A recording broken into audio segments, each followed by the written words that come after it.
Bueno, buenas tardes a todos, buenas tardes a todas. Lo primero que les digo, bueno, mi nombre es Roberto Saba, yo soy el coordinador académico del curso, vamos a hablar un poco más sobre el curso que se inicia hoy, con esta sesión abierta al público. El resto del curso va a ser para los participantes del curso. Antes que nada, agradecerles muchísimo su presencia, también la paciencia por estos minutos que nos demoramos un poquito en empezar. Espero que les valga la pena. Primero quiero también saludar a los que nos están viendo por internet, porque esto se está proyectando por streaming de la página del centro, y agradecer muy especialmente a la Biblioteca Nacional, que la verdad que sin el apoyo del equipo aquí de la biblioteca y de las autoridades esto no hubiera sido posible en este excelente edificio e institución. Les voy a ser muy breve porque quiero que el tiempo lo usemos bien. Les cuento qué vamos a hacer para que tengan claro hacia dónde vamos durante estas 2 horas, hora y pico. Primero vamos a tener un panel institucional de las personas que están a cargo de las instituciones que están relacionadas, ahora los voy a presentar, que les van a dar la bienvenida. Luego voy a invitar al señor Ministro de Justicia de la Nación a que diga unas palabras, y luego tendremos una conferencia magistral del profesor César Rodríguez Garavito y 2 personas que van a hacer algunos comentarios a esa presentación, que son Juan Méndez y Guillermo Fernández Maldonado. Luego voy a presentar a cada uno de ellos. Entonces, primero pasamos a este panel de bienvenida. En él vamos a tener a Claudio Abruj, secretario de Derechos Humanos y Pluralismo Cultural de Argentina, a la señora Lidia Brito, directora de la Oficina Regional de la UNESCO en Montevideo, Uruguay, a Daniel Tarnopolsky, representante de los organismos de derechos humanos ante el Consejo de Administración del Centro Internacional para la Promoción de Derechos Humanos de Argentina, y finalmente a Patricia Tapatá Valdés, la directora del centro. Sin más introducciones, le paso la palabra al señor secretario de Derechos Humanos, Claudio Abruj, para que diga unas palabras a ustedes. Bueno, muchas gracias. Buenas tardes a todos. Bienvenidos en primer lugar, Lidia, directora del centro, de UNESCO, para el trabajo que venimos realizando. De verdad es un gusto tenerlo, como todo el Consejo del Centro Internacional aquí en Buenos Aires. Por sobre todas las cosas, nuevamente la bienvenida a los alumnos, a los cursantes. Tenemos 38 participantes de 21 países, algo que realmente, como hablábamos recién, antes de comenzar, nos llena de satisfacción, nos llena de orgullo de poder mostrar no solamente el Centro Internacional, sino mostrar algo de lo que es la Argentina y lo que es esta hermosa ciudad de Buenos Aires, que justamente lo reciben lo que es cuando se está celebrando la Semana de la Diversidad en Buenos Aires. Y esto también es un aliciente, es un estímulo para lo que representa este Centro Internacional de Promoción de Derechos Humanos, para lo que representa para el Estado argentino y sus políticas de derechos humanos, de poder recibirlos y llevar adelante esta segunda edición, nuestra gestión de este curso tan importante. Este curso que se inscribe en todo el trabajo que hace el centro, obviamente, y que hace la Secretaría de Derechos Humanos, y que está perfectamente alineado con los principios rectores que nos marca Naciones Unidas en cuanto a tener una agenda completa, una agenda ampliada, una agenda con una mirada propositiva, incorporando, como dijo recientemente en la reunión anterior el ministro, incorporando fuertemente las lecciones y los desafíos que nos presenta el pasado, pero mirando con las manos abiertas, con los ojos atentos y la cabeza dispuesta a los desafíos del presente y del futuro. Como sabemos, la agenda de derechos humanos es dinámica. Cada tiempo nos plantea nuevos desafíos que se van sumando uno tras otro y nos obliga a estar contestes con el tiempo que nos toca vivir. El tiempo que nos toca vivir, lo sabemos todos, en este mundo hoy se presenta desafiante y se presenta con problemáticas que muchos creíamos que ya estaban desterradas, en donde además de los problemas del terrorismo, los problemas del delito transnacional, trata, los temas de droga, hoy tenemos nuevamente en el tope de la agenda a cumplir los desafíos que representa la xenofobia, la discriminación, el odio al migrante, que nos pone nuevamente en el centro de la escena para estar, si estamos capaces de construir sociedades inclusivas, sociedades pacíficas, sociedades respetuosas del Estado de Derecho. Así que en este sentido para nosotros es un honor tenerlos aquí, poder trabajar estos días en temáticas tan profundas y que cada vez haya más gente interesada en estudiar, en perfeccionarse y entre todos, del rol que nos toca cumplir, aportar para un mundo mucho mejor para todos.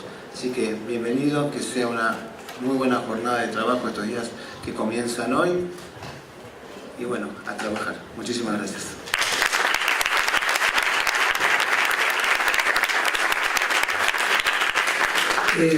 Lidia Brito, por favor. Muchas gracias y buenas tardes a todas y a todos, señor ministro, un gusto verlo. Y muchas gracias por quebrar el protocolo e iniciarnos la sesión con los participantes del curso, porque la verdad es que nos dio una idea muy buena de toda la diversidad que tenemos en los participantes del curso, que hace el curso desde este momento mucho más rico, mucho más importante. Y felicitaciones a Sin Patricia también, al centro y a tu equipo, a ti y a tu equipo que tienen mantenido la cualidad de los cursos del centro, que permite que personas de 21 países puedan llegar a Buenos Aires para cursar un tema tan importante como es derechos humanos y la investigación en derechos humanos. Y pienso que los participantes tienen eso en expectativa y muy claro en sus agendas. Así que muchas gracias, ministro, por nos permitir esto. Claudio, un placer como siempre y agradecer también todo el apoyo de la Secretaría de Derechos Humanos que te han dado no solamente al centro, pero muchos otros trabajos que hace mi oficina acá en Argentina y en la región. Daniel, también un gusto compartir contigo la mesa de apertura. Para la UNESCO el tema de derechos humanos es un tema que es fundacional, es parte de nuestro mandato desde el primer día de la creación de nuestra organización, como las organizaciones ligadas a Naciones Unidas, el tema de posguerra, cómo garantizar efectivamente los derechos, evitar la discriminación y garantizar que los actos atroces de la guerra no acontecieron de nuevo. Entonces, claramente que estar en un curso conectado con derechos humanos y todo el proceso de investigación, documentación y monitoreo es para nosotros un gran honor y claramente algo que nos da mucha satisfacción.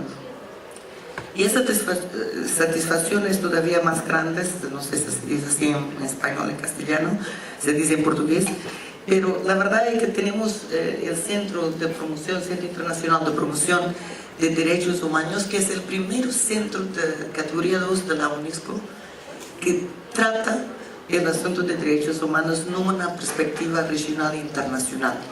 Y por eso nos complace tanto estar hoy acá y ver que efectivamente ustedes son un centro internacional, porque la población que tenemos participando en este curso es sin duda una población que viene de varios países alrededor del mundo. Y este centro es una inspiración, no solamente para la UNESCO, pero también para otros países que siguieron el ejemplo de Argentina y proponieron a UNESCO abrir otros centros regionales e internacionales en la temática de derechos humanos. Así que muy felices por ver que este centro está también se reproduciendo en otras partes del mundo. Decir también que muy felices que nuestro Consejo Ejecutivo aprobó, señor ministro, la renovación del acuerdo entre Argentina y la UNESCO, y lo ha hecho por la calidad del trabajo y por la incidencia que este centro ha tenido en todo lo que tiene a ver con la promoción de derechos humanos en América Latina y el Caribe, pero también alrededor del mundo. Así que es un placer, un honor participar en esta apertura de este curso, y decir que quizás lo más importante, y hablábamos con las personas que van a discutir después de la apertura formal de la palestra, que no hay nada como estarmos juntos. Entonces, el facto que tenemos 38 personas de 21 países es una oportunidad increíble de compartir experiencias, de poner en cuestiones y dudas, ¿no? Porque ni todo es bueno y fácil, ¿no? Las cosas que parecen muy sencillas, algunas veces tienen una complejidad por detrás que no es tan clara, no es tan visible, y estos cursos, estas oportunidades son fundamentales para que se vaya un poco más a fondo de las cuestiones y se pueda aprender en conjunto y uno del otro. Quiero también felicitar al centro por hacer este curso en un momento en que celebramos los 70 años de la Declaración de Derechos Humanos. Es también fundamental. Puede parecer que es apenas una cuestión formal, pero no es. A 70 años tuvimos una declaración que hasta hoy tiene absolutamente vigente y que tienen cosas que todavía no están cumplidas. Entonces, continuar a garantizar que tenemos la capacidad para promover los derechos humanos en nuestros países, en nuestras regiones, hace parte del mandato del centro, hace parte del mandato de la UNESCO, y sin duda tener socios como el gobierno argentino es fundamental para hacernos eso. Nos complace que el curso va a tener lugar en Villocampo, un espacio hoy de la UNESCO, pero un espacio de una mujer argentina que luchó mucho por los derechos de las mujeres, por los derechos de los oprimidos, que luchó mucho contra la discriminación y por los actos de lesa humanidad, y que en su testamento lo legó a UNESCO, porque decía que la UNESCO es la organización que puede continuar a defender sus ideales, su trabajo. Y para nosotros, y tenemos acá el responsable por el Observatorio de Diálogo Intercultural en Villocampo, Frederica Vacherón, y Gloria Silva, que es una de nuestras colegas de Villocampo, y la verdad es que es un lugar propicio para reflexionar, como hablaba Patricia esta tarde, y los jardines son hechos para eso, y espero que vuestra estadía en Villocampo puedan también conocer un poco la vida que fue la vida de Vittorio Campo, sus luchas y cómo lo hacía, porque era una mujer que tenía mucho peso en todo lo que hacía, tenía mucha influencia no solo en la Argentina, pero en América Latina y también en el mundo.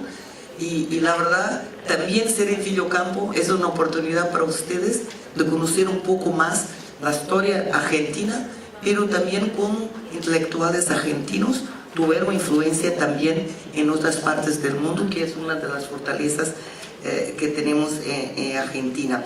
La verdad es que de nuestra parte, gracias por participar y por inscribir.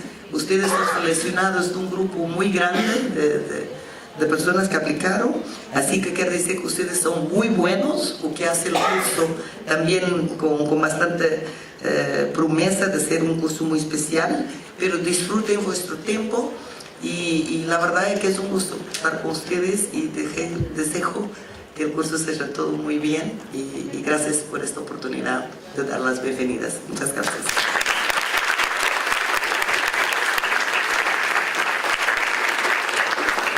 Daniel Tarroposti, representante del organismo de Derechos Humanos en el Consejo de Administración del Centro. Buenas tardes, señor ministro, señor secretario, Lidia, Patricia. Estoy muy agradecido de estar acá presente, de ser parte del Centro Internacional por los Derechos Humanos, que ya lleva unos 6 años de funcionamiento concreto, luego de muchos años de preparación, y de trabajo con la UNESCO para poder armarlo. Soy parte de los organismos de derechos humanos, soy parte del directorio de lo que es la ESMA, lo que fue el campo de concentración de la ESMA y que actualmente es un centro de memoria, de educación y de cultura que ustedes van a visitar el viernes en la tarde. Los organismos de derechos humanos argentinos se estructuraron durante la dictadura militar. Voy a hablar sobre todo, disculpen los argentinos, hablo sobre todo para los visitantes, ¿sí? El primer organismo de derechos humanos argentino fue creado en 1930. En esa época había persecución hacia ciertos grupos políticos y fue el primer organismo de derechos humanos que se creó, que fue la Liga Argentina por los Derechos Humanos, que sigue existiendo aún. Luego de lo cual se fueron creando organismos, sobre todo a partir de los gobiernos militares de los años 70. Primero organismos de origen político, fundamentalmente, pero a la vez organismos de familiares. Los organismos familiares se crearon espontáneamente para poder defender, por un lado, a los presos políticos y por otro lado, por la búsqueda incesante de saber qué pasaba con los desaparecidos. Así se fueron creando los principales organismos de derechos humanos que siguen existiendo al día de hoy, así como se crearon en Chile, en Brasil, en Uruguay, en Paraguay, en todo el Cono Sur. Por desgracia se fueron extendiendo, siempre en la búsqueda de saber en un principio qué pasó con los desaparecidos y cómo defender a los presos políticos. Ese fue el origen de los organismos de derechos humanos que empezaron a trabajar fundamentalmente en redes nacionales, redes latinoamericanas y con los organismos internacionales que los sostenían, con la UNESCO, con la ONU, con un organismo como Amnesty Internacional que siempre sostuvo el trabajo de los organismos locales. Y eso fue avanzando con los años. Cuando llegamos a la democracia en Argentina, lo mismo pasó en Chile, se siguió avanzando sobre todo en busca de saber qué había pasado con los desaparecidos en un primer tiempo, luego de buscar justicia por lo que había pasado con los desaparecidos y a partir de ahí todo un trabajo de educación, un trabajo de memoria y un trabajo de reparación y reconocimiento. Esto en Argentina continúa al día de hoy porque estamos aún en proceso de justicia junto con el Poder Judicial, vamos a decir así. Poco a poco los organismos de derechos humanos necesitaron sistematizar, necesitaron poder trabajar con otros, poder trabajar con académicos, poder trabajar con científicos, poder trabajar con investigadores de todo tipo, nacionales e internacionales, para extender el conocimiento, para extender la protección y para poder llegar a entender las razones de lo sucedido y cómo tratar de evitar que se repitieran los hechos.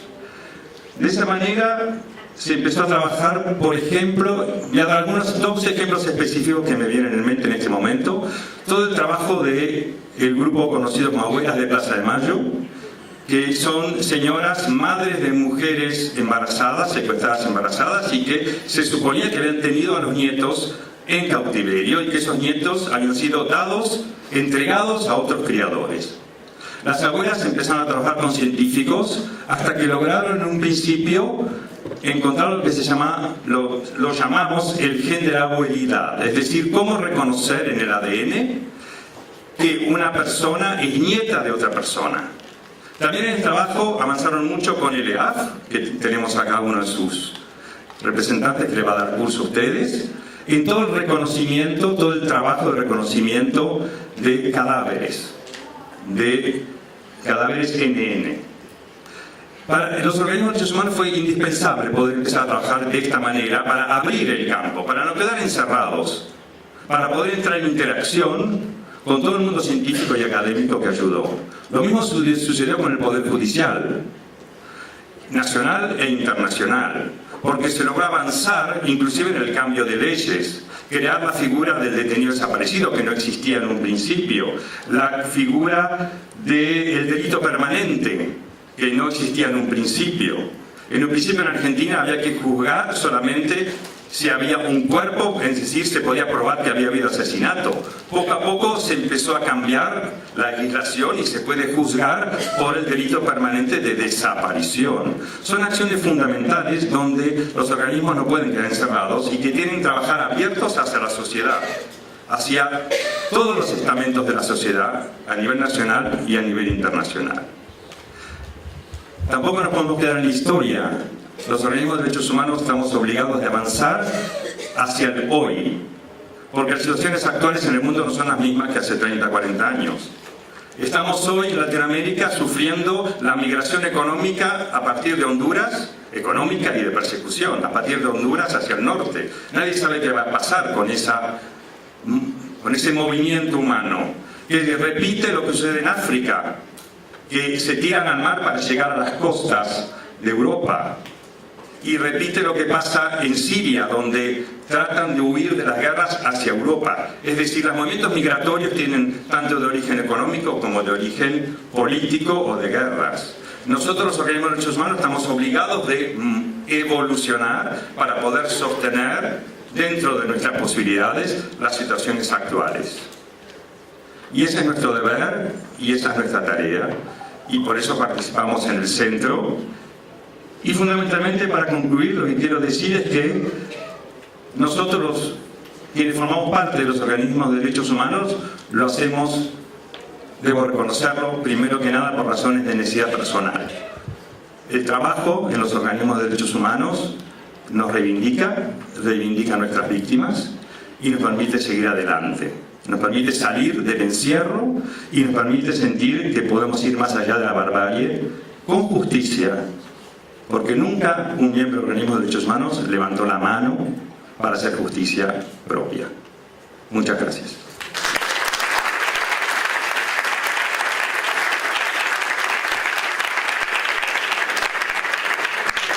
Gracias. Patricia Valdés, directora del centro. Buenas tardes.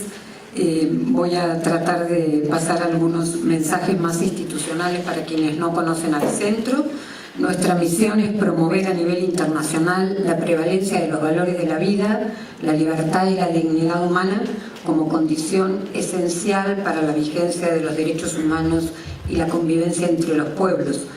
Nuestra labor se basa en los principios de igualdad y no discriminación, desde una perspectiva de género, de equidad de género, diversidad e interculturalidad.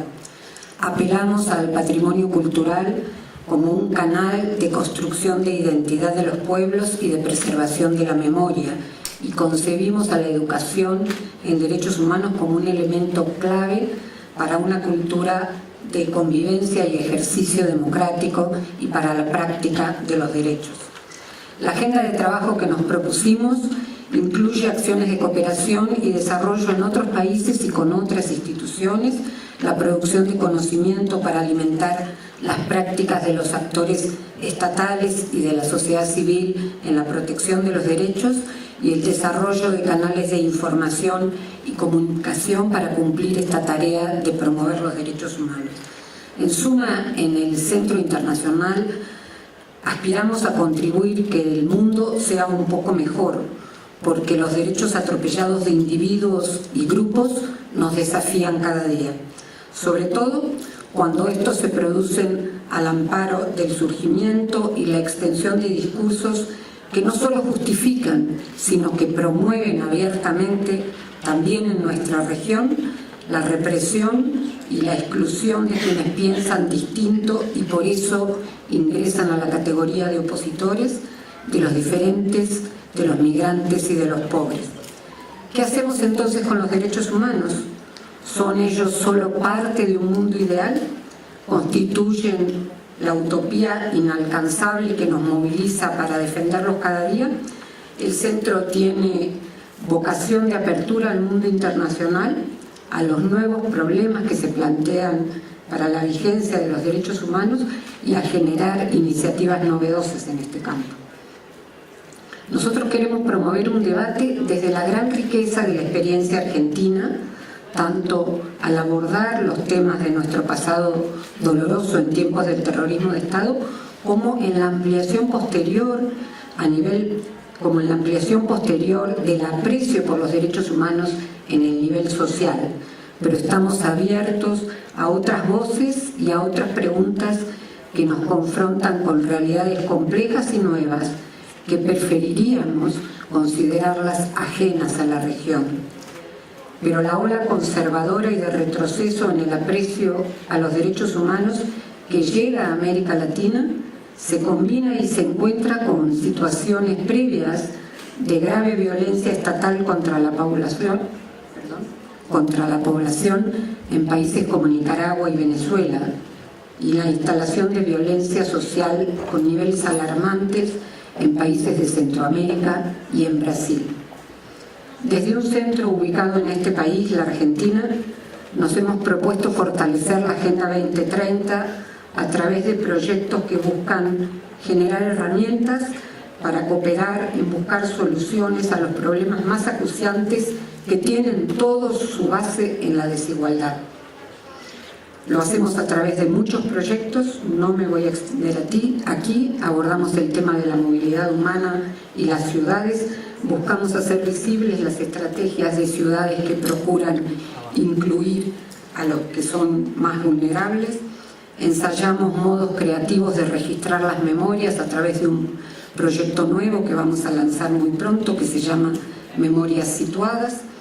Sostenemos y promovemos el debate sobre el uso de archivos en los entornos democráticos y el acceso y el derecho a la información.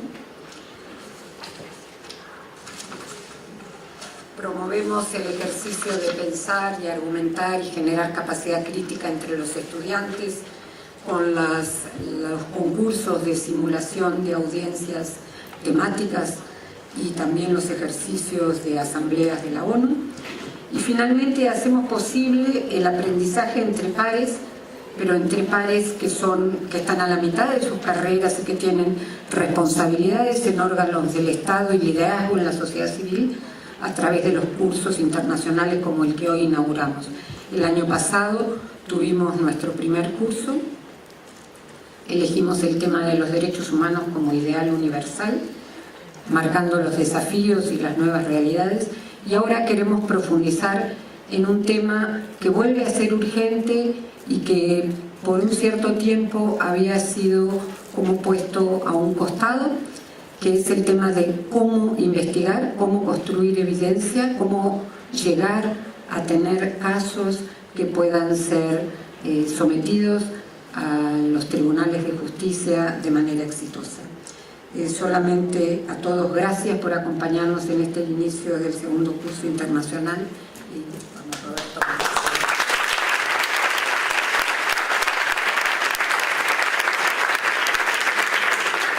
Muchas gracias. Me gustaría invitar ahora al señor Ministro de Justicia de la República Argentina para que les dirija unas palabras.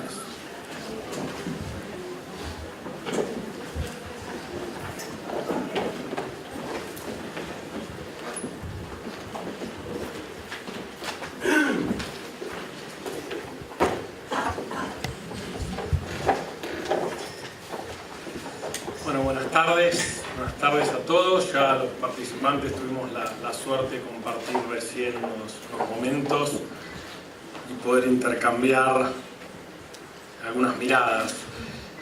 En primer lugar, quiero agradecer muy especialmente a la directora regional de la UNESCO por acompañarnos y hacer esto posible y por sus cálidas palabras. Quiero también agradecerle al Secretario de Derechos Humanos por el trabajo que viene realizando y muy especialmente a la directora de este centro que, como recién se señalaba, es un ejemplo a nivel internacional. Un trabajo que también, como recién señalaban los organismos de derechos humanos, que señalaba Daniel, y que me parece que es importante remarcar, es que más allá de las diferencias, incluso las diferencias profundas en términos políticos, Argentina ha planteado como una política de Estado, donde podemos tener matices, podemos tener miradas diferentes, pero en definitiva tenemos un compromiso, creo, común por los derechos humanos, y me parece que eso es central, sobre todo en países como los de nuestra región, donde cada vez se hace más difícil encontrar esos puntos de contacto. Y me parece que los derechos humanos debieran ser un punto, como mínimo un piso de coincidencias para poder trabajar a partir de ellos y construir otros consensos. Y en esto me parece que la labor que desarrolla el centro es crucial, porque tiene que ver con difundir, tiene que ver con hacer conocer, tiene que ver con tratar que los derechos humanos no solo sean algo que sucedió, algo horrible que sucedió y que afectó a varias generaciones, a más de una generación al menos en nuestro país, sino que tiene que ser algo que nos tiene que servir para construir el futuro, para evitar que eso que sucedió se vuelva a repetir, pero que también se produzcan otras violaciones de los derechos humanos. Recién conversábamos de temas que tienen que ver con el medio ambiente, cuestiones que tienen que ver con la migración, cuestiones donde se pone en crisis, que recién se señalaba, la situación de Venezuela o la situación de Nicaragua en nuestra región, que tanto dolor nos provocan. Y en definitiva me parece que es sobre eso lo que tenemos que también seguir trabajando y avanzando todos juntos.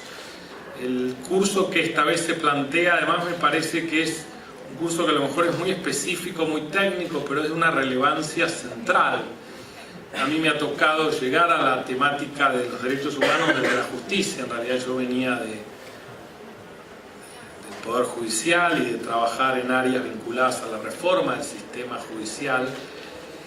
Y me parece que es central el enfoque que se le da a este curso, porque uno de los grandes efectos que tiene la justicia en general en todo el mundo, pero particularmente en nuestra región, tiene que ver con esta dificultad de generar pruebas, con esta dificultad de no tener una metodología adecuada de investigación.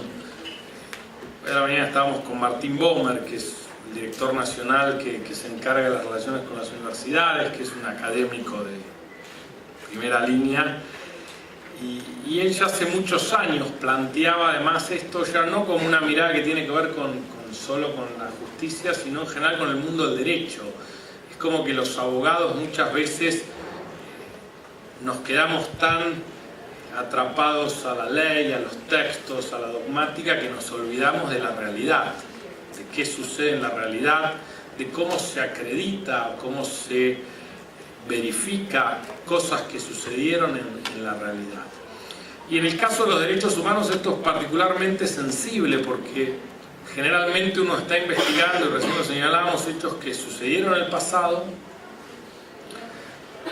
y que tuvieron que ver con el propio poder del Estado. Es decir, enfrente había realmente no una persona que había cometido simplemente un delito, sino había una estructura de poder. Y me parece que investigar sobre esas estructuras de poder, un desafío del cual también varios de los panelistas nos van a hablar, de lo que sucede hoy en diversas partes del mundo, con los tribunales que está constituyendo Naciones Unidas al respecto, me parece que es central, porque nos tiene que ayudar a todos a poder enriquecernos y poder generar capacidad técnica para poder de algún modo ir develando esto que es tan difícil. Argentina, que ha tenido un desarrollo realmente muy valorable, y lo digo porque fue trabajado especialmente durante gobiernos anteriores, pero aún hoy hay un montón de juicios pendientes, juicios que tienen muchas dificultades, que tienen dificultades probatorias, y me parece que el rigor en esto es un tema central, porque muchas veces estas cuestiones, a veces se mezclan muchas cosas que pueden hacer caer ese rigor y de algún modo poner incluso en crisis determinadas investigaciones o determinados procesos. Por eso me parece que es tan importante poder en definitiva nutrirse de las experiencias de los distinguidos panelistas que van a participar de todas estas jornadas, pero también de la experiencia de todos ustedes que recién contaban su trabajo, el trabajo que realizan, el trabajo que han realizado y la experiencia que tienen ustedes, porque sobre un universo, creo, de más de 320 postulantes, se los seleccionó a ustedes por esa experiencia, por esa posibilidad de transformar este aprendizaje en realidades concretas, muchos representantes de organismos públicos, algunos que integran ministerios públicos o poderes judiciales y sus ramas de investigación, como las policías judiciales, otros que vienen de la sociedad civil, otros de la academia. Y me parece que es importante que todos se nutran mutuamente y que generen experiencias valiosas que los retroalimenten y que permitan abordar esta temática tan compleja. Argentina tiene un compromiso muy fuerte con los derechos humanos. Creo que es un compromiso que nunca, ya por lo que hemos vivido, se va a modificar. Y creo que el desafío que tenemos, y más en este momento donde Argentina, como líder del G20, puede trabajar con muchas naciones, el desafío es tratar de, en estos momentos de dificultades, de dudas, poder realmente marcar que hay cuestiones que tienen que ver con la democracia, que tienen que ver con el respeto del otro, de sus características, de sus condiciones, que son cosas sobre las que no se debe ni puede avanzar.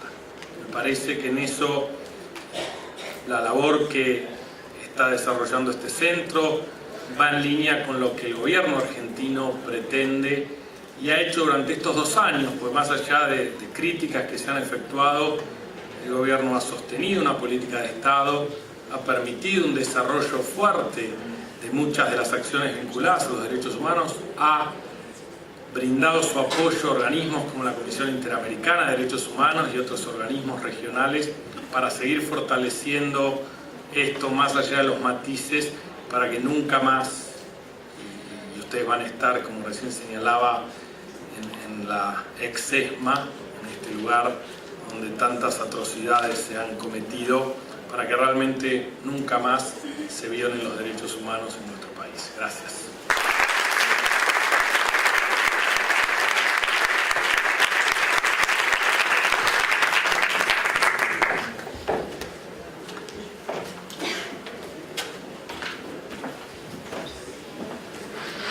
Bueno, el señor ministro me ahorró contarles de qué va el curso porque dio mucha información, así que le agradezco mucho. Muy bien. El año pasado hicimos este curso de una semana intensivo, también en Villa Ocampo.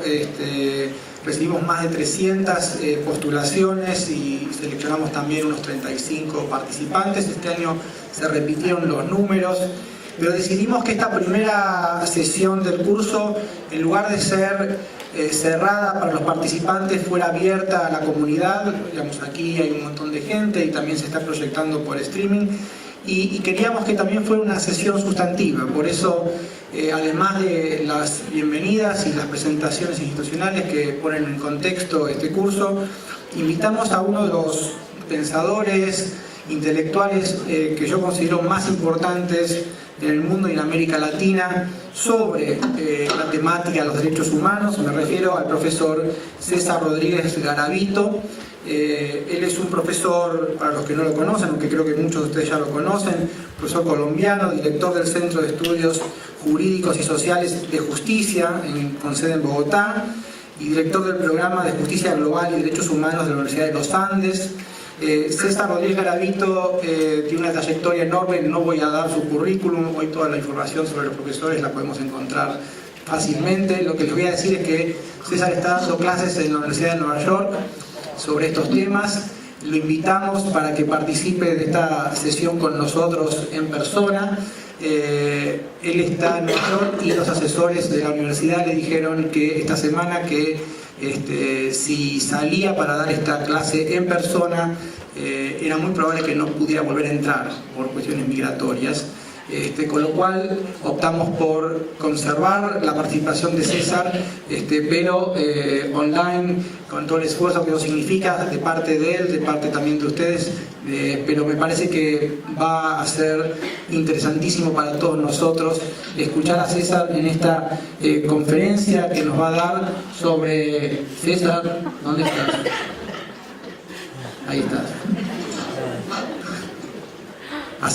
Hicimos como 1000 pruebas esta semana para que esto salga bien Vamos a ver. Bueno, no quiero extenderme más, le paso la palabra a César Rodríguez Garavito, que va a darnos una conferencia sobre el futuro de los derechos humanos, investigación-acción para un mundo multipolar y multimedia. Te escuchamos, César. Muchas gracias, Roberto. Espero que me estén escuchando bien. Como dijo Roberto, hemos hecho todo tipo de pruebas, tenemos planes B y C. Después de esas contingencias del viaje o de la frustración del viaje, pues no queríamos dejar de hacer la actividad. Estos son los momentos en los cuales la palabra resiliencia y también la palabra solidaridad tienen un significado especial, y por eso quería comenzar agradeciéndole a Roberto y a todo el equipo del centro, también a Patricia Valdés, a Natalia Devano, a todo el equipo que hizo posible con bastante comprensión que tuviéramos esta oportunidad de conectarnos a distancia, aunque para serles muy sinceros yo preferiría 1000 veces estar allá. Mejor comida, mejor ambiente y también mejor clima, pero dado que esta vez no fue posible, vamos entonces a avanzar con la conferencia por esta vía. Cuando me invitaron amablemente los colegas del centro a dar esta exposición, me pidieron que hablara específicamente de la investigación en derechos humanos, que es, como ahora se mencionó en las conversaciones o las presentaciones de apertura, el tema sombrilla del evento o del curso, y ese es el objetivo, el contenido de la segunda parte de mi presentación. Es decir, voy a hacer la tarea, preparé esta presentación con base en un escrito que ahora les comento y que está disponible si a ustedes les interesa, pero no quería dejar de, en una primera parte de la presentación, hablar de la primera parte del título también de la conferencia, es decir, el futuro de los derechos humanos. Entonces, lo que voy a intentar hacer en los próximos minutos es dos cosas.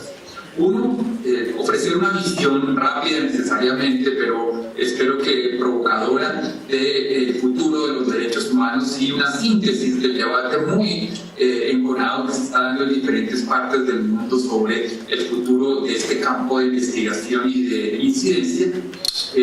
Y en la segunda parte, sí, contra ese telón de fondo del diagnóstico del futuro de los derechos humanos, voy a detenerme en la forma como concibo la investigación en derechos humanos, que puede ser una forma de hacer investigación que creo yo, y en mi trabajo académico y en el trabajo también de abogacía, creo que puede ser particularmente útil para responder a los desafíos del contexto de cara al futuro de los derechos humanos.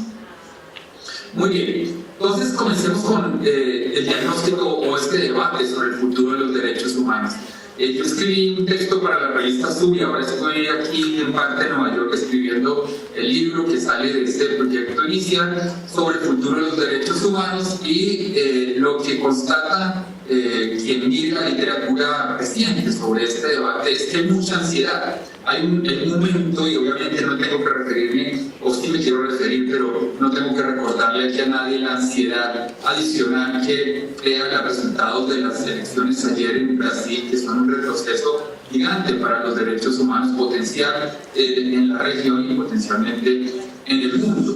Pero también es una pieza adicional de un rompecabezas que se venía armando de una coyuntura crítica que se venía armando desde hace un tiempo, por lo menos hace unos 10 años, hasta el punto que autores como Samuel Moyn de la Universidad de Yale o Stephen Hopkins de la Universidad de Londres han publicado libros que se titulan algo así como El final de los derechos humanos, o en el caso de Moyn, el final de la última utopía, que eran los derechos humanos.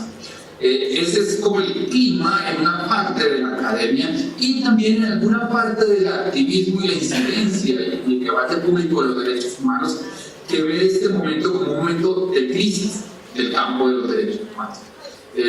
Y claro, el hecho de que haya movimientos y gobiernos que tienen un discurso antiderechos humanos muy robusto y muy explícito, y que esa división y que ese discurso y esas prácticas no distingan en la división izquierda y derecha tradicional, porque uno encuentra este tipo de discursos y este tipo de acciones contra los espacios de la sociedad civil, los derechos humanos, derecho a la protesta, derecho a la libertad de expresión, derecho a defender los derechos en países tan diversos como India, Turquía, Rusia, Hungría, Venezuela, Nicaragua, ahora Brasil. De manera que ustedes nomás con ese tejido muy impresionista que acabo de hacer, ustedes se encuentran que allí están incluidos gobiernos y movimientos como los europeos xenófobos, muy distintos, de tendencias ideológicas muy distintas, pero consiguen un ataque frontal a los valores y las normas de derechos humanos. Esto, para si a alguien le interesa, yo publiqué este año con una investigadora de justicia, Krishna Gómez, un libro que se llama Respuestas al autoritarismo populista en derechos humanos, que trata de diagnosticar en qué consiste lo que nosotros llamamos una especie de manual del autoritarismo contemporáneo y sus formas de atacar, digamos, los valores, derechos y principios de derechos humanos. Y aquí es importante marcar un par de cosas. El contexto en el que vivimos está marcado por unas amenazas distintas a los derechos humanos que aquellas que son más familiares para el movimiento de derechos humanos o para los practicantes y los estudiantes de derechos humanos. En el siglo XX, finales del siglo XX, Argentina obviamente fue escenario de uno de los episodios dolorosos de esta ola. La amenaza contra la democracia y los derechos humanos venía fundamentalmente de gobiernos autoritarios que llegaban al poder a través de golpes de Estado. Esa era la democracia y la dictadura del siglo XX. Algo como lo dice un centro de investigación muy conocido, muy reconocido, que ahora está obviamente muy apostado por el gobierno venezolano, Provea, por su independencia y por su defensa de la democracia y los derechos humanos. Provea dijo hace 2 años que Venezuela había girado hacia la dictadura en el momento en el que el gobierno Maduro aplazó las elecciones regionales de nuevo hace un par de años. Y llamó en ese momento a ese tipo de giros las dictaduras del siglo XXI. Es decir, amenazas contra la democracia que vienen de la misma democracia. Y esto es, de hecho, para que le interese, dado que este es un curso y hay mucha gente aquí ávida de conocimiento y de lecturas, uno de los analistas más lúcidos de esta tendencia es un politólogo búlgaro que se llama Iván Krastev, que escribió un texto corto analizando estas amenazas contra la democracia provenientes de la misma democracia. ¿Qué significa esto? Que, como ha sucedido en la serie de países que mencioné y otros que seguramente se me están quedando por fuera, pero que ustedes pueden completar una lista de países donde la democracia y los derechos humanos están en particular peligro, se trata de una erosión gradual, pero seguramente un proceso gradual, pero claro, con una dirección de erosión de la democracia hasta el punto en que después de desarticular el edificio de la democracia pieza por pieza, ladrillo por ladrillo, ese edificio se vuelve irreconocible, deja de ser un edificio democrático.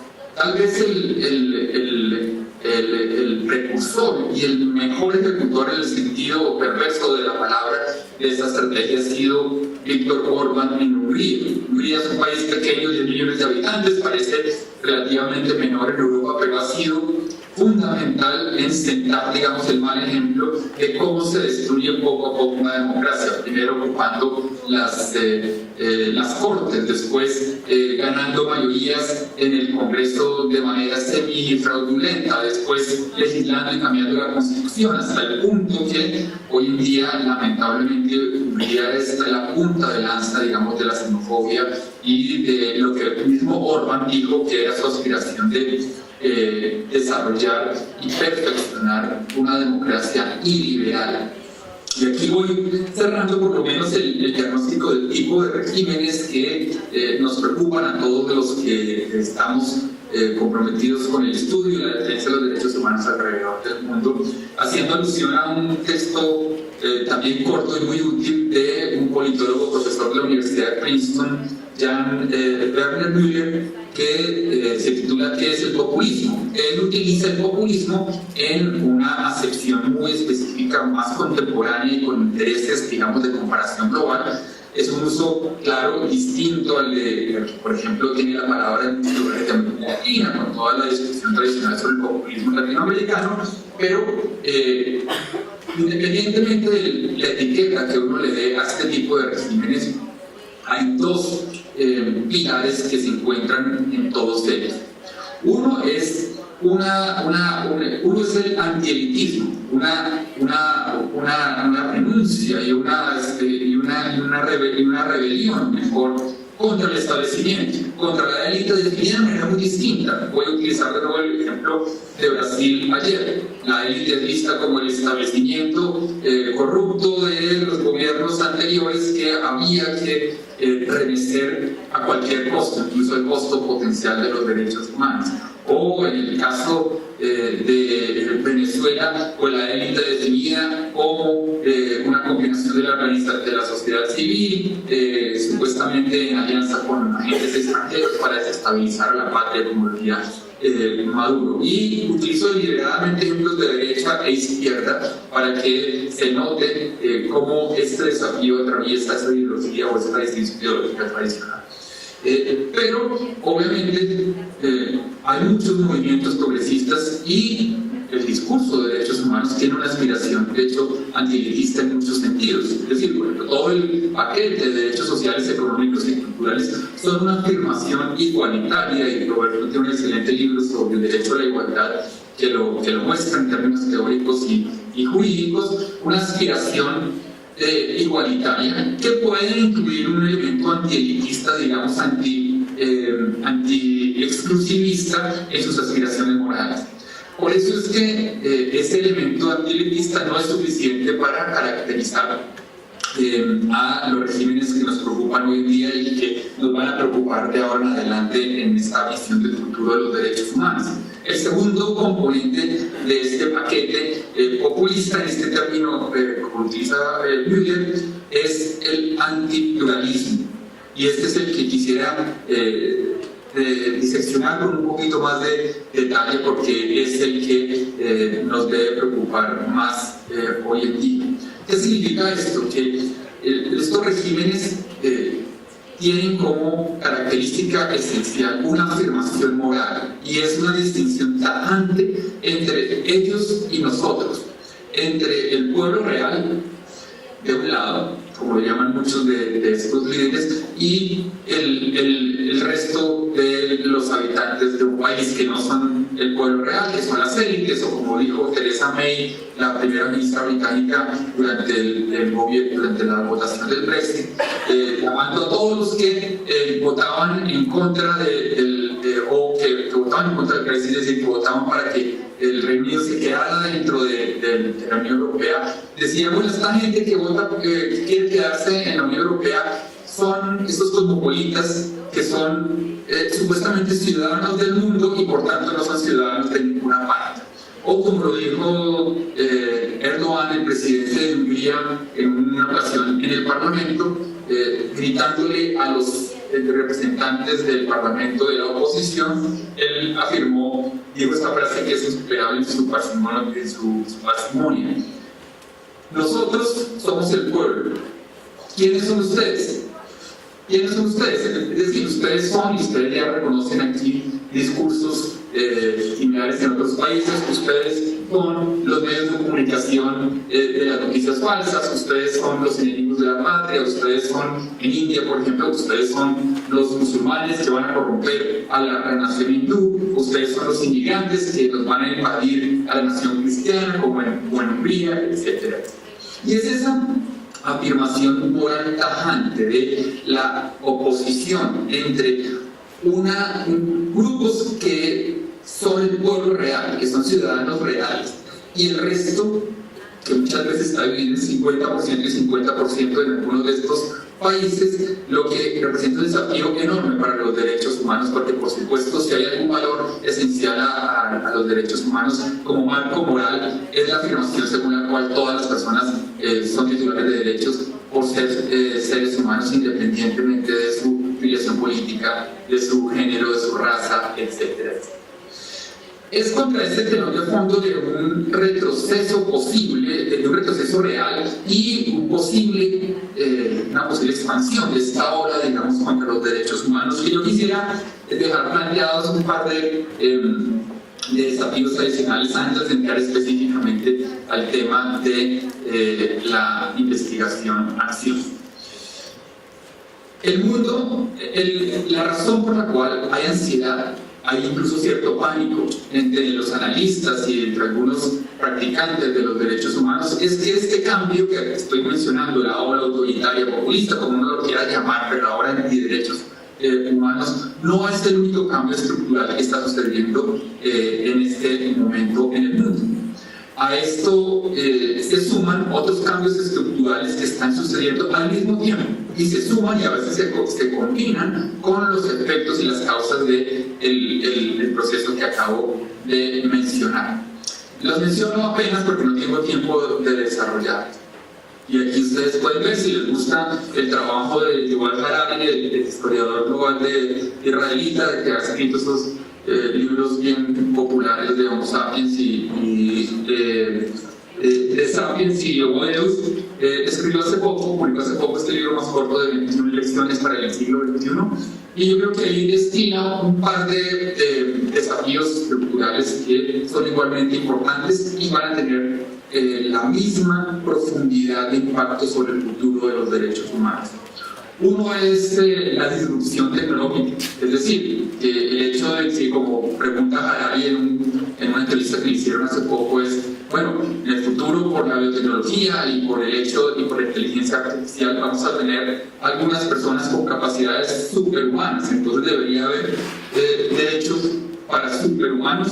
Obviamente es una pregunta puesta en términos retóricos provocativos, pero la idea aquí es que el mundo de la inteligencia artificial, el mundo de los algoritmos, el mundo de la manipulación de las decisiones humanas por parte, por ejemplo, de las compañías de redes sociales, que hoy en día pueden ser un conducto, y vimos también que en Brasil WhatsApp tendió a cumplir esa función, pero en otras partes Facebook o Google, etcétera, a través de la acumulación de información y la capacidad de conocer a los seres humanos mejor que lo que ellos se conocen a ellos mismos.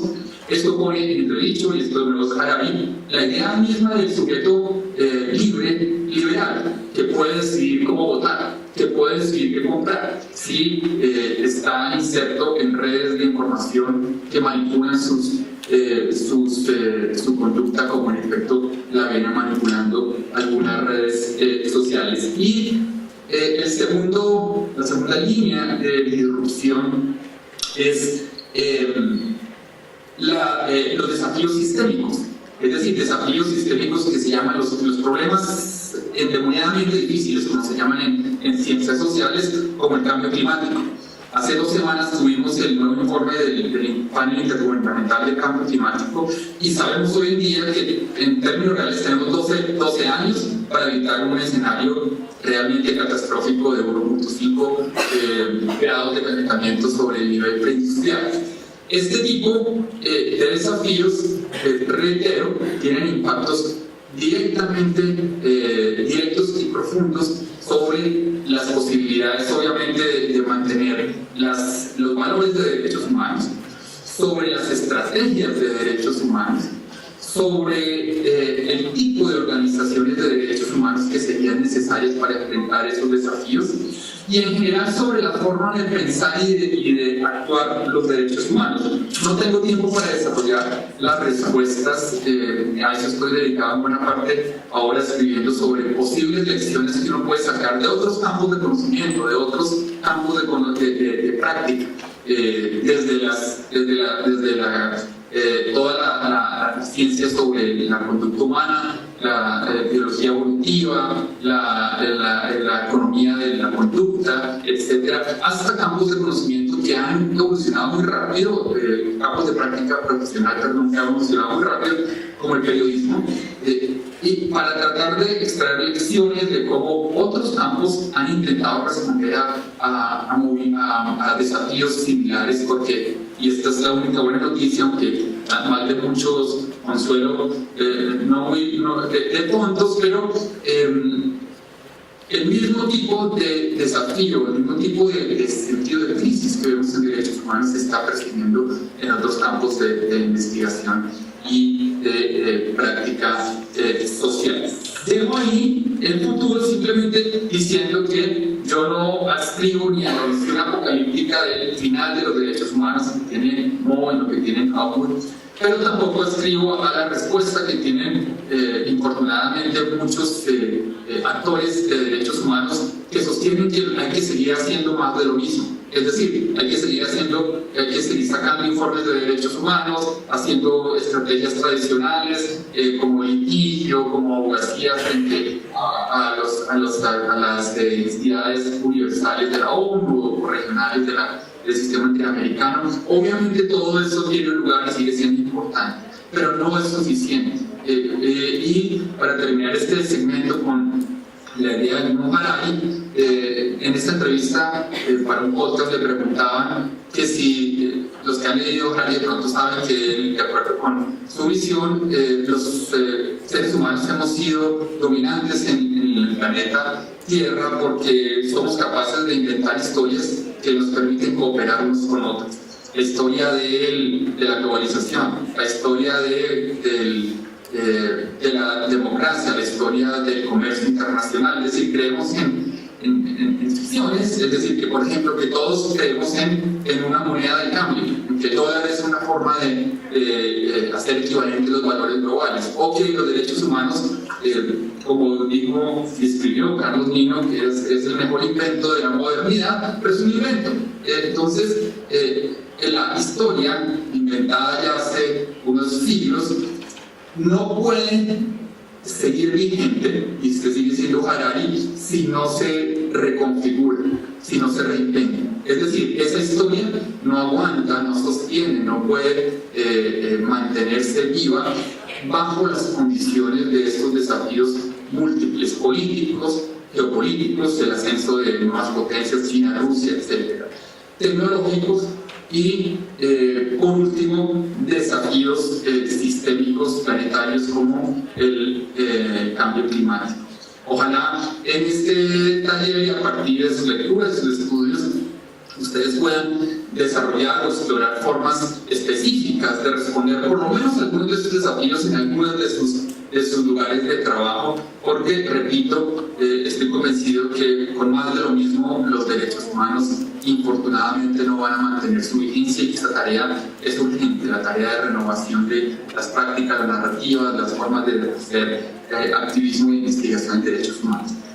Termino entonces proponiendo una forma, y esta quiero resaltar, esta no es la forma de hacer investigación que podría responder a estos desafíos, es una de las posibles formas de hacer investigación, una que yo he venido practicando, sobre la que he escrito el texto que espero que entiendo que va a ser también publicado como parte de las memorias de este evento, y en todo caso la versión inicial está disponible en la página de Justicia. El texto se llama Investigación Anfibia, y para eso ya les cuento por qué anfibia, y para eso y también para mantenerlos despiertos a distancia, voy a utilizar aquí una pequeña presentación animada que espero que se vea en la pantalla. Yo le pediría a Natalia o a alguien del equipo que ahora que la muestre me digan si se está viendo, porque a veces en las pruebas teníamos problemas para proyectarla, pero aquí simplemente me quiero asegurar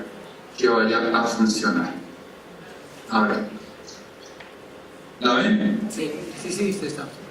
Bueno, ahora el truco va a consistir, aquí me voy a sentar yo porque es más fácil hacerlo sentado. Vamos a ver si funciona cuando la muestre, digamos, en movimiento, pero por ahora investigación-acción. Hablo de investigación anfibia en el sentido de investigación híbrida que combina herramientas de la investigación activista, de la investigación académica, herramientas metodológicas, formas de escritura, protocolos de investigación rigurosos que ya están muy consolidados en la academia, tanto jurídica como de ciencias sociales, como de otras disciplinas, pero con una cierta vocación, o no una cierta, sino una vocación muy definida, muy clara al impacto social y a la combinación entre la incidencia pública y la producción de conocimiento. La pregunta es, y esa es lo que yo he intentado, la contribución que yo he intentado hacer con otras personas y organizaciones, es si uno puede generar o alentar híbridos de activismo e investigación. Si una organización activista puede producir conocimiento de calidad que le permita ser más eficaz en su defensa de derechos humanos, o si una persona que fundamentalmente se dedica a la academia puede utilizar herramientas que hagan que su investigación sea más útil y más eficaz en la práctica de los derechos humanos. A eso me refiero por investigación-acción, y le pongo aquí el número 2.0 simplemente porque obviamente hay una tradición ya existente y afortunadamente viene de América Latina y del sur global de investigación-acción, que viene de los 60, 70, y aquí lo que yo propongo, digamos, es una versión contemporánea y aplicada a los derechos humanos.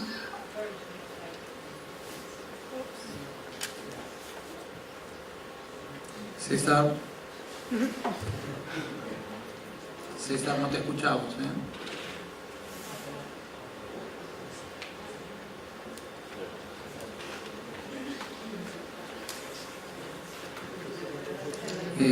¿Reconectamos, Natalia? ¿Sí está funcionando? Está funcionando, sí, pero no te veo. Okay. Ahí está, ahí te veo. Listo. Entonces, muy bien, porque me pasé desvelado todo el fin de semana dibujando el mapa y haciendo la animación. No mentira, yo esto lo trabajo obviamente con un diseñador que sí sabe hacer estas cosas, pero la idea es utilizo un mapa porque en un texto que hicimos con unos colegas de toda América Latina, el texto que escribí tomaba esta metáfora del derecho como mapa, que escribió Juan de Sousa Santos, el sociólogo portugués, y lo que propongo es un mapa más contemporáneo de investigación-acción, que evite, y aquí voy a pasar muy rápido, 4 riesgos. Uno, que la investigación académica sea de tipo extractivo, que nunca vuelve a aportar nada a las prácticas de los derechos humanos.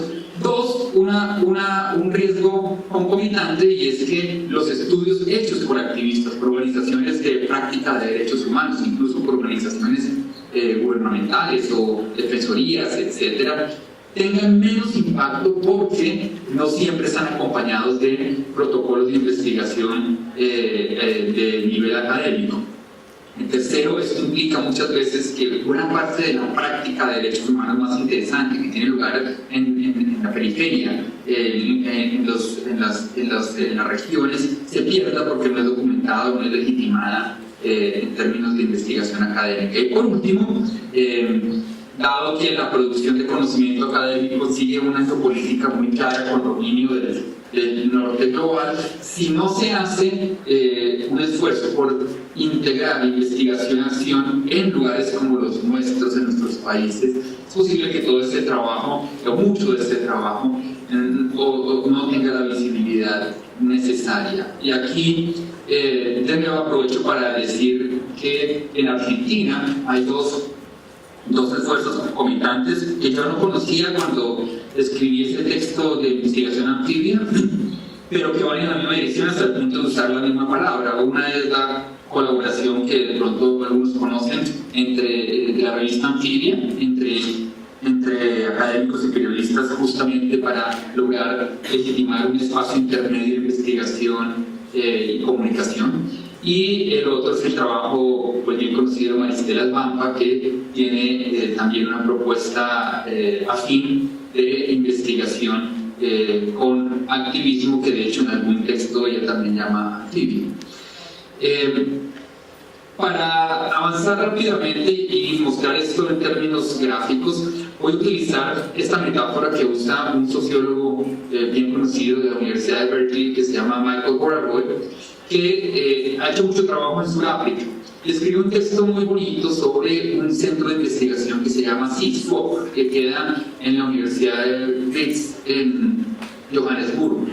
Y contaba que ese centro de investigación, los investigadores practican este tipo de investigación, acción de incidencia pública, y que su forma de trabajar es vertiginosa y se parece a un molino. Él dice, Burawoy dice que estar trabajando con estos investigadores e investigadoras es como estar en el centro del molino por tanta actividad. Y el molino, de acuerdo con él, tiene 4 aspas. Obviamente, una agenda de investigación, si no, no sería estudio académico, si no, sería investigación-acción, pero de la investigación con cosas que muchas veces no son alentadas o que no son comunes en el trabajo académico convencional.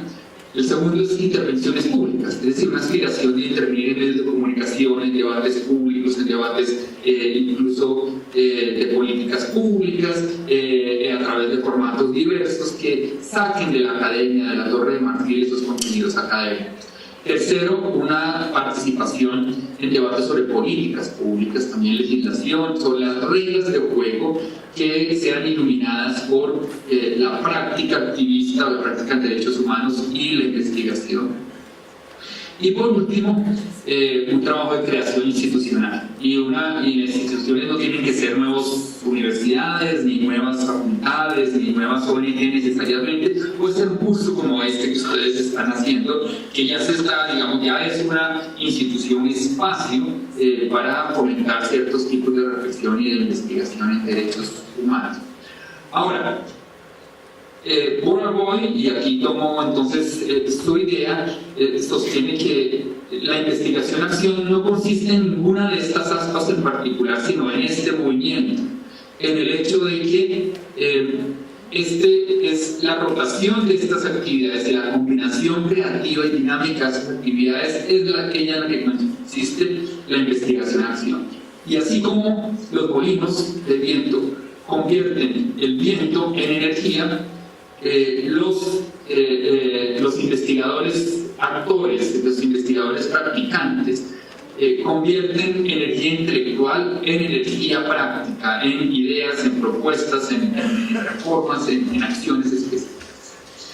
Y esto, no voy a detener acá, estas son alguna muestra de cómo en algún proyecto específico que hemos hecho desde Justicia intentamos combinar todo esto. Simplemente este es un proyecto sobre pueblos indígenas, derechos de pueblos indígenas, que implicó publicaciones académicas, pero también publicaciones en medios en periódicos y revistas, también incidencia ante los organismos de la ONU encargados de derechos de pueblos indígenas, y también estrategias de comunicación.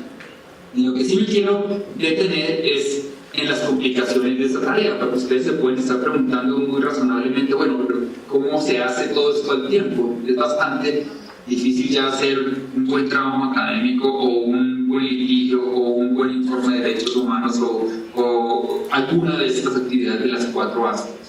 La pregunta entonces es si es la investigación-acción puesta en estos términos es una tarea quijotesca, y aquí pues utilizo la metáfora sigo con los molinos y preguntándome si como el Quijote que son gigantes, los investigadores e investigadoras que practican este espacio intermedio tienen una misión quijotesca que en últimas es poco fructífera e incluso ingenua. Hay 4 riesgos para ser justos con el diagnóstico, porque no todo es fácil y positivo en hacer ese tipo de trabajo. Un riesgo de dispersión, obviamente, si el investigador académico que se preocupa por tener incidencia pública o el activista que se preocupa por dar un paso atrás y reflexionar sobre su propia práctica puede terminar haciendo, y además creando instituciones y además haciendo intervenciones de políticas públicas, puede terminar totalmente disperso. Y también en un nivel de producción diletante. No se hace nada de lo anterior bien. Una tercera consecuencia, un tercer riesgo es un poco más difícil de apreciar, pero es muy importante, y es que como quienes hacen este tipo de investigación están muy en contacto, por definición están muy involucrados con diferentes públicos, audiencias y actores, desde movimientos sociales hasta funcionarios públicos, hasta jueces, pasando por los medios de comunicación, financiadores de la investigación, acción, etcétera, públicos o privados. Puede ser que se pierda algo de la independencia necesaria que deben tener o los analistas o los activistas para no replicar simplemente los mensajes de los públicos con los que actúan y continuar teniendo su propia identidad. Y por último, esto es fácil de entender, este tipo de actividad puede ser agotadora, es decir, es bastante al tiempo y intentar hacer este híbrido puede resultar siendo extenuante, y por tanto es posible que este molino, como le pasó al Quijote, digamos, se quiebre y se pierda, digamos, esta batalla, y la investigación sea en efecto una tarea quijotesca. Termino, sin embargo, con una visión más optimista, más contemporánea, por eso los molinos aquí estilo campo eólico de energía limpia, más contemporáneos, diciendo que a mi manera de ver la investigación-acción bien practicada con algunas de las estrategias que voy a mencionar tiene mucho potencial para responder a los desafíos del futuro de los derechos humanos que mencioné en la primera parte de mi presentación. Pero para eso es importante crear estrategias específicas que legitimen este tipo de investigación tanto en la academia como en la práctica de los derechos humanos, porque si no, lo que sucede y centros que practican este híbrido tienen que llevar una vida paralela, tienen que hacer doble trabajo, tienen que hacer todo el trabajo académico y todo el trabajo activista y mantener esa doble militancia que puede ser extenuante y fracasar, como vimos en el molino anterior. Algunas ideas, y cierro con esto. Es fundamental trabajar con métodos de investigación-acción que sinteticen, que recojan las dos vertientes y las dos variedades, digamos, de aportes del trabajo académico y trabajo práctico. Menciono solamente una, la observación participativa en investigación cualitativa en ciencias sociales, se presta para que una persona que está adentro de una institución o adentro, digamos, de una organización gubernamental o no gubernamental haciendo práctica de derechos humanos, tenga acceso a la información y luego, después, y obviamente siguiendo los protocolos necesarios en la investigación, de un paso atrás y reflexione sobre su propia práctica. Eso es lo que hemos hecho en un curso de investigación-acción que hacemos anualmente en De Justicia para activistas de derechos humanos del sur global. Darles un espacio para que respiren, piensen su propia práctica y escriban sobre ella y reflexionen sobre ella. Otro punto muy importante es legitimar formas de escritura híbrida, y aquí creo que ha habido muchos avances muy esperanzadores en los últimos años, consistentes en que hoy en día es mucho mejor visto que antes que los académicos escriban, por ejemplo, en primera persona, que utilicen herramientas de periodismo narrativo, que escriban de manera, digamos, más universal y menos especializada, y por eso vemos el mismo Harari es un ejemplo de esto, pero ustedes pueden ver muchos autores bien conocidos en otras disciplinas como psicología, Steven Pinker, o ustedes pueden ver incluso un texto que publicamos y que publicó Siglo XXI de Argentina, que les recomiendo a todos, si quieren, a propósito, eso se me estaba olvidando, si quieren leer un texto particularmente interesante, contundente, sobre esta discusión acerca de en qué están los derechos humanos y para dónde, y una respuesta a las críticas más duras a los derechos humanos, pero de una perspectiva que también ayuda a avanzar. El libro de Catherine Sicking, la profesora de Harvard, que se llama Razones para la Esperanza, que publicó Siglo XXI de Argentina, es particularmente interesante. Y ella, por ejemplo, en ese mismo texto también hace uso de algunas herramientas narrativas interesantes. Esto va de la mano, claro, con la explosión y el uso de formatos diversos para transmitir contenidos de derechos humanos. Ya no solamente el texto, la palabra escrita, sino son los videos, los productos multimedia, los podcasts que afortunadamente ofrecen formas distintas de investigación. Y por último, todo este trabajo se hace colectivamente, no es la investigación-acción está planteada no para hacerse, digamos, en la soledad de una oficina como ni en la academia ni en la práctica de derechos humanos, sino que se hace, digamos, en comunidades que están afortunadamente desarrollándose, creciendo, y redes de investigadores y centros de investigación y organizaciones de derechos humanos que tienen interés en practicar este tipo de investigación. Y es este molino más tranquilo, más relajado, más sostenible que por lo menos quisiera yo que pudiéramos comentar más, promover más en el campo de investigación y de práctica de los derechos humanos para responder los desafíos que delineaba la primera parte de la presentación. Muchas gracias.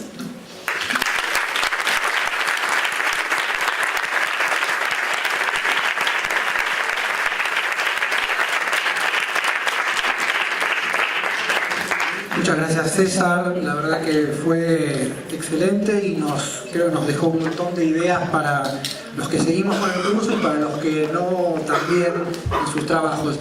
Invito para cerrar esta reunión a Patricia Valdés y a dos queridos colegas y profesionales que han trabajado en el área de derechos humanos durante mucho tiempo y que con su experiencia me parecía que era interesante que reaccionara brevemente a esta presentación y luego pasamos a un brindis. Adelante, Juan Méndez, a quien muchos de ustedes conocen.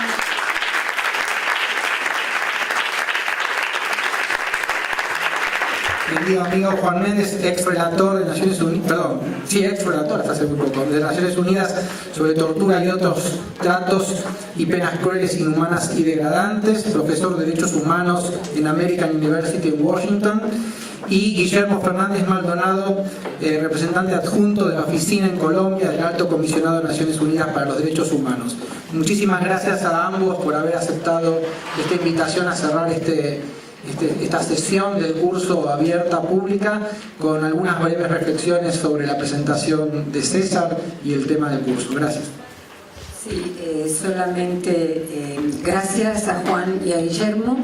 Solo quiero decir que es un particular honor y un privilegio que después de la excelente conferencia de César Rodríguez Garavito, que como él dijo, ensayamos y teníamos plan A, B, C, porque fue sumamente estresante llegar a esta presentación con el problema migratorio que le impidió llegar.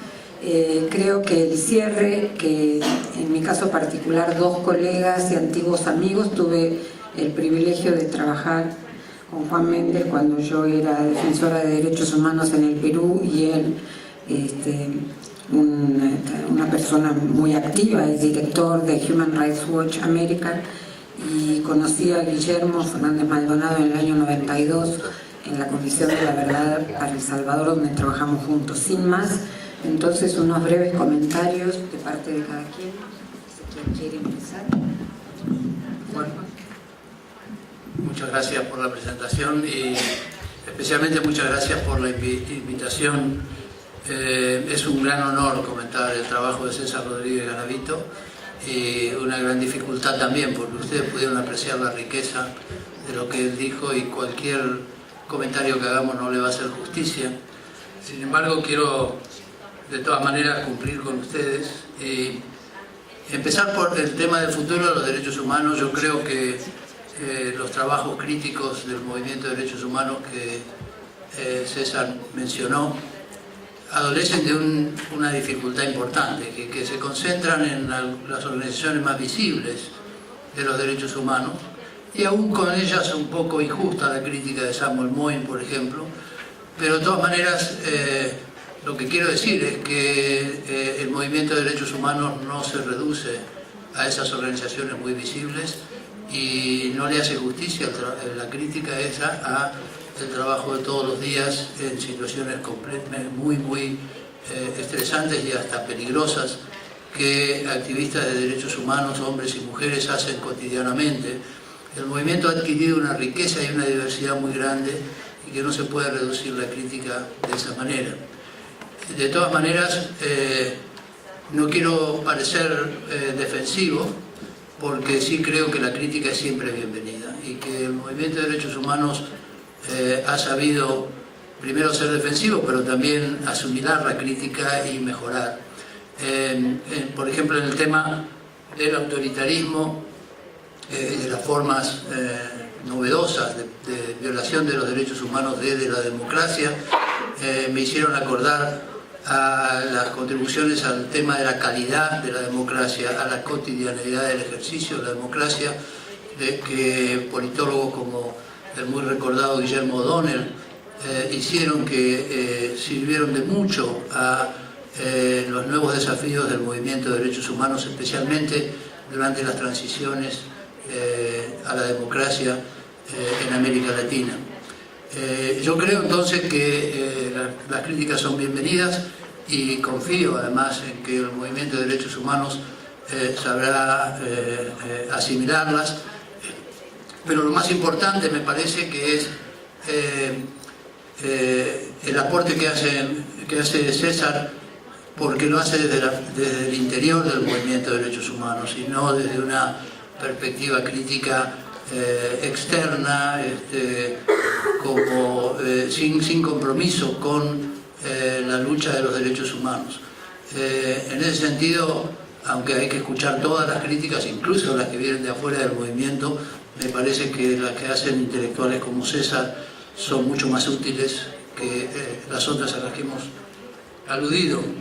En cuanto al tema de la investigación-acción, la verdad es que el texto que recibimos para poder interiorizarnos un poco de lo que iba a decir César es realmente de una lectura muy amena y muy apasionante al mismo tiempo.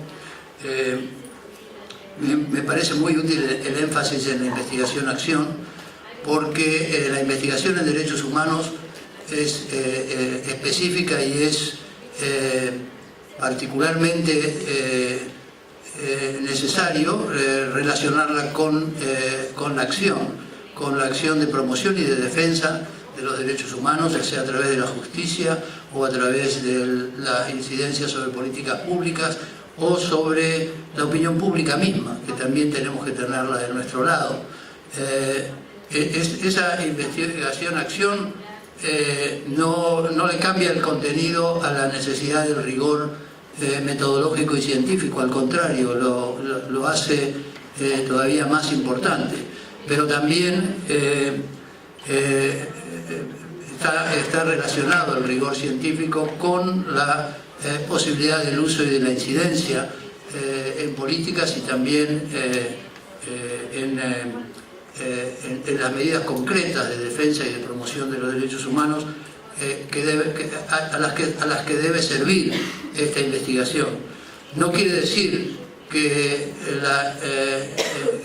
el agregado de la acción nos exima del rigor, al contrario, lo hace cada vez más necesario.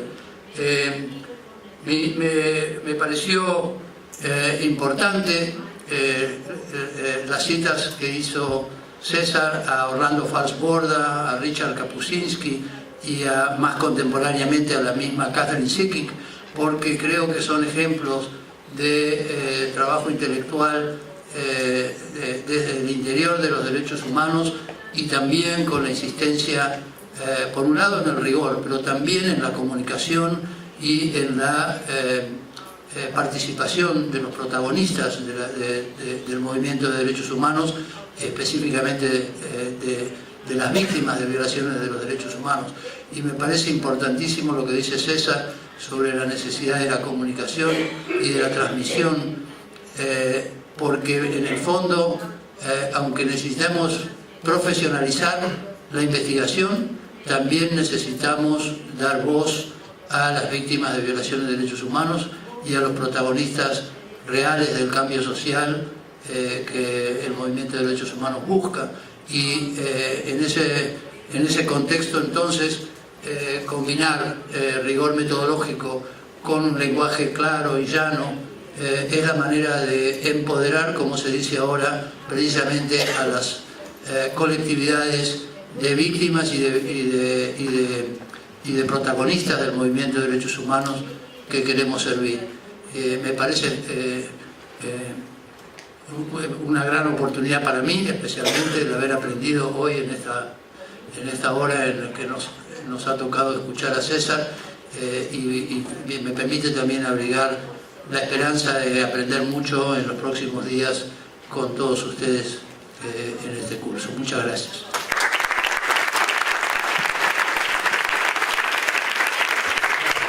Muchas gracias, Juan. Guillermo. Buenas noches, gracias por la invitación. Yo ya no sé qué voy a decir.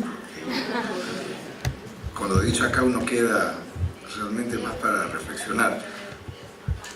Tal vez un aporte, por lo menos en mi experiencia, es más bien qué pasó dentro de Naciones Unidas en estos ámbitos.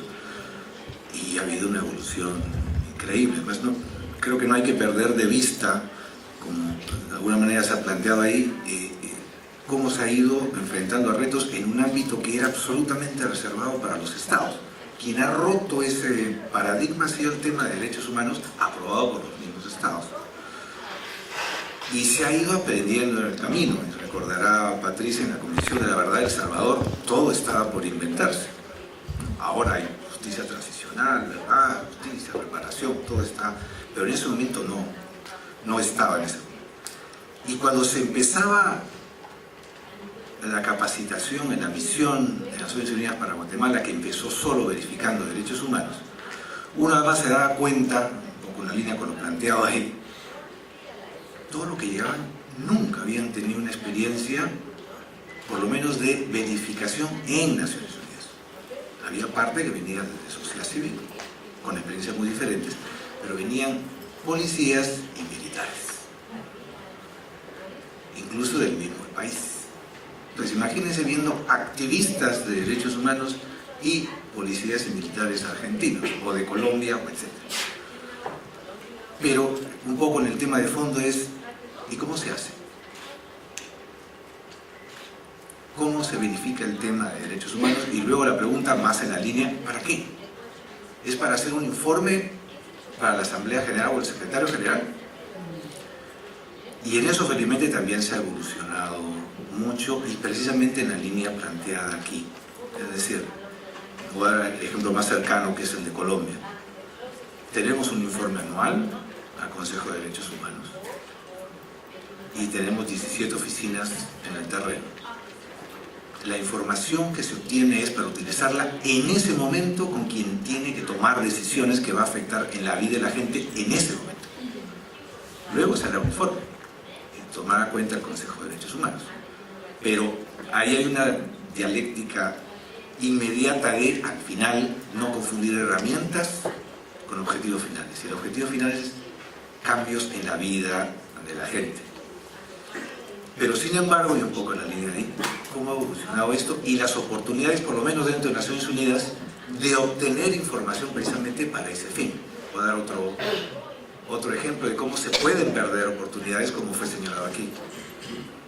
En Ecuador se trabajó 4 años para elaborar una política pública con una metodología que incorporara el enfoque de derechos humanos, venciendo una serie de obstáculos y capacidades. Y con la rotación de la gente, cuando se acabó y se logró y se presentó en Ginebra como evento paralelo, habían cambiado todas las autoridades y nadie sabía cómo implementarla. Peor todavía, no se había documentado, con lo cual no se podía replicar la experiencia. Entonces el tema de documentar es absolutamente claro. Y yendo del tema de evolución de Naciones Unidas en la misma línea planteada aquí de los nuevos retos, miren los relatores especiales que hay ahora, ¿no? Desechos tóxicos, ambiente, desplazados internos, empréstitos internacionales. O sea, no es solo, no voy a devaluarlo, pero por supuesto que hay que ver el tema de tortura, libertad de expresión, manifestación, pero hay nuevos fenómenos que van saliendo, por supuesto, terrorismo y especialidad. Y voy a cerrar solo con un tema. Sí hay que volver a pensar las cosas, viendo desde Naciones Unidas, Por ejemplo, el tema de los relatores. Parte de las quejas de muchos estados es: ya basta el reconocimiento de derechos, el qué lo sabemos, el cómo es lo que necesito saber. ¿Cómo se hace? ¿Cómo lo han hecho otros? Y aquí tienen un rol fundamental los relatores, no solo por la experticia, sino por la visión comparada y por la formación, como acabamos de ver, que combinan perfectamente la parte académica con lo que está pasando en ese momento en el mundo. Ojalá hubiera relatores para cada país, no para un sentido de fiscalización, sino de asesoría. Yo creo que va por ahí grandes líneas. Y ahora sí cierro con un tema. Eso que había mencionado, el tema de la dependencia y demasiada identificación, a veces por estar trabajando con determinados grupos. Lo digo, posición oficial dentro de Naciones Unidas. En el ámbito humanitario somos neutrales. En el tema de derechos humanos no somos neutrales. Somos objetivos, somos imparciales, pero hay principios y estándares de derechos humanos, y como decía Brahimi en el 2000, ratificado por el informe del panel de expertos 2015, Naciones Unidas no trata igual a los perpetradores que a las víctimas. Muchas gracias.